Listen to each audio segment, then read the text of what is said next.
Unlock 4 में corona संक्रमण बढ़ा है। 1 सितंबर से प्रदेश में कोरोना ने रफ्तार पकड़ी है। संक्रमण दर में भी इजाफा हो रहा है। आपको बता दें कि 4 जिलों में कोरोना का प्रसार कई गुना बढ़ चुका है। देहरादून के हालात सबसे ज्यादा इस वक्त खराब है। 1 से 12 सितंबर के बीच 1,19,540 सैंपलों की जांच हुई है, जिसमें से 10,509 लोगों की जो रिपोर्ट है वो कोरोना पॉजिटिव पाई गई है। हर 100 सैंपल में 9 लोग पॉजिटिव पाए जा रहे हैं। आपको बता दें पर्वतीय जिलों में हालात कुछ हद तक अभी भी ठीक है। तो बड़ी खबर आपको बता दें कि कोरोना का जो प्रसार है उत्तराखंड में लगातार बढ़ता चला जा रहा है। तो वहीं अनलॉक 4 में कोरोना संक्रमण जो है वो ज्यादा बढ़कर आया है।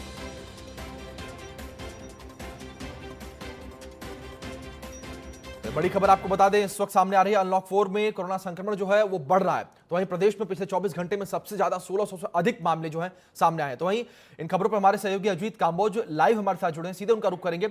अजीत, आपसे जानना चाहेंगे जिस तरीके से इस वक्त उत्तराखंड में कोरोना ने रफ्तार पकड़ी है, जहां पहले कहा जा रहा था कि कोरोना के केसेस उत्तराखंड में बहुत कम आ रहे हैं, तो वहीं फिर कहा गया कि कोरोना जब रफ्तार पकड़ी कि केसेस जो है 500 से कम आ रहे हैं, फिर उसके बाद कहा गया कि केसेस 1000 के आसपास आ रहे हैं। लेकिन अब एक बार फिर इतना बड़ा उछाल कोरोना के संक्रमण में देखने को मिला है और वहीं अनलॉक 4 में जो इसका प्रसार है वो कुछ ज्यादा ही बढ़ चुका है। बिल्कुल अभिषेक, अगर उत्तराखंड की बात की जाए तो 15 मार्च को पहला एक्टिव केस उत्तराखंड में निकलकर सामने आया था, जिसके बाद ही सरकार ने तमाम तैयारियां शुरू करने का दावा किया। और साथ में अगर देखा जाए तो शुरुआती अगर आंकड़ों पर नजर डाली जाए तो काफी कम थे और सरकार भी इससे उत्साहित थी कि उनकी तैयारियां पूरी हैं और जो कोरोना की रफ्तार है वो बेहद ही धीमी है और जो संक्रमण है वो बेहद ही कम पांव पसार रहा है। लेकिन पिछले अगर आंकड़ों पर नजर डाले हालिया दिनों के, तो कोरोना की रफ्तार तेजी से बढ़ी है। 1 सितंबर के बाद से अनलॉक 4 की जब यहाँ पर शुरुआत की गई उत्तराखंड राज्य में भी, तो तेजी से कोरोना ने अपनी रफ्तार पकड़ी है।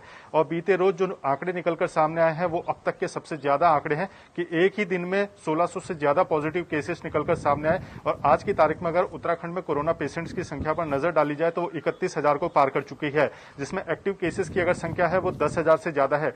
तो साफ समझा जा सकता है कि उत्तराखंड में कितनी तेजी से अब कोरोना ने रफ्तार पकड़ी है।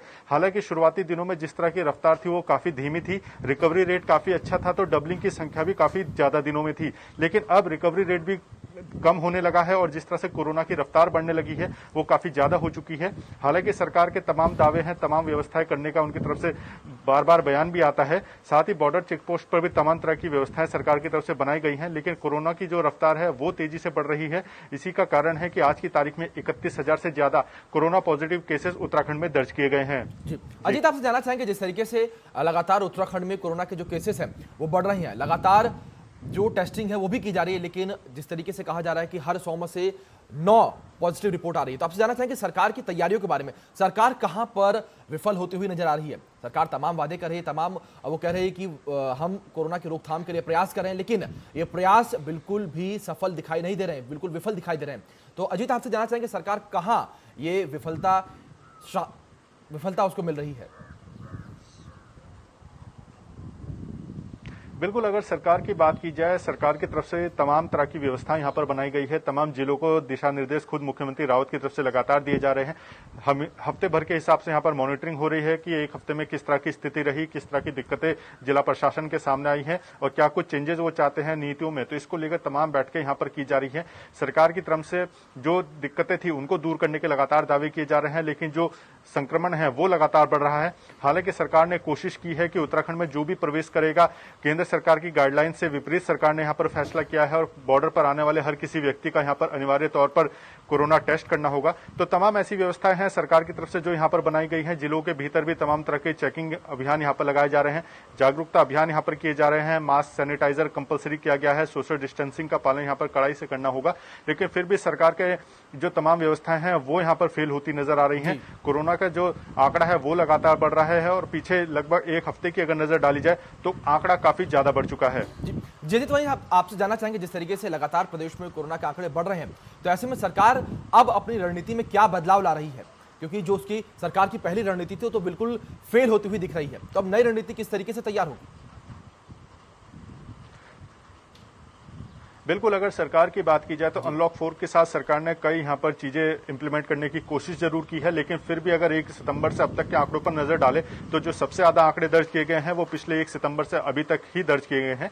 तो ऐसे में सरकार ने कोशिश की है कि बॉर्डर पर जो भी आएगा उसको अनिवार्य तौर पर यहाँ पर कोरोना टेस्ट कराना होगा, चाहे फिर वो उत्तराखंड के भीतर का व्यक्ति हो, चाहे फिर वो बाहर का व्यक्ति हो। तो सरकार की पूरी कोशिश है कि उत्तराखंड के भीतर के व्यक्तियों को तो हम संभाल सकते हैं, लेकिन अगर बाहर से कोई व्यक्ति आता है तो वो क्या पता कोरोना संक्रमण लेकर उत्तराखंड में प्रवेश करे।